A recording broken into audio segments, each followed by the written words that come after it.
కాంగ్రెస్ పార్టీలో ఉన్న స్వేచ్ఛ ఏ పార్టీలో ఉండదని టీపీసీసీ వర్కింగ్ ప్రెసిడెంట్ మాజీ ఎమ్మెల్యే జగ్గారెడ్డి అన్నారు. సంగారెడ్డిలో కాంగ్రెస్ పార్టీ కార్యకర్తల సమావేశంలో ఆయన పాల్గొన్నారు. బీఆర్ఎస్ పార్టీలో ఓ బీసీ బిడ్డని పార్టీ అధ్యక్షుడిని చేసే అవకాశం ఉందా అని ప్రశ్నించారు. అంతేకాదు కమలం పార్టీలో బీసీ వ్యక్తిని అధ్యక్షుడిని చేసినప్పటికీ ఎప్పుడు పీకేశారో కూడా తెలియదని పరిస్థితి నెలకొందన్నారు. నాయకుడు మహేష్ కుమార్ గౌడ్ గారు వస్తే కాంగ్రెస్ పార్టీ గొప్పతనం అదే. బీఆర్ఎస్ ఉన్నది, బీఆర్ఎస్ లో ఒక బీసీ ప్రెసిడెంట్ చేసే అవకాశం ఉన్నదా ప్రశ్న.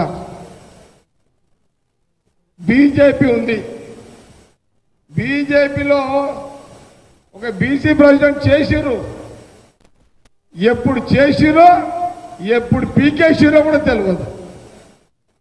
కానీ కాంగ్రెస్ పార్టీలో ఒక సామాన్య ఎన్ఎస్ఐ యూత్ కాంగ్రెస్ కార్యకర్తగా ఎదిగి ఈరోజు కాంగ్రెస్ రాష్ట్రంలో కాంగ్రెస్ పార్టీ ప్రభుత్వం ఉన్నది.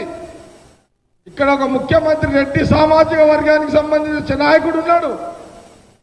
అయినా ఒక బీసీ సామాజిక వర్గం కాంగ్రెస్ పార్టీ కార్యకర్తగా ఎదిగినటువంటి ఒక కార్యకర్త నాయకుడు అవసరమని సోనియా గాంధీ, రాహుల్ గాంధీ, ఖార్గే గారు ఆలోచన చేసి మరి మహేష్ కుమార్ గౌడ్ గారిని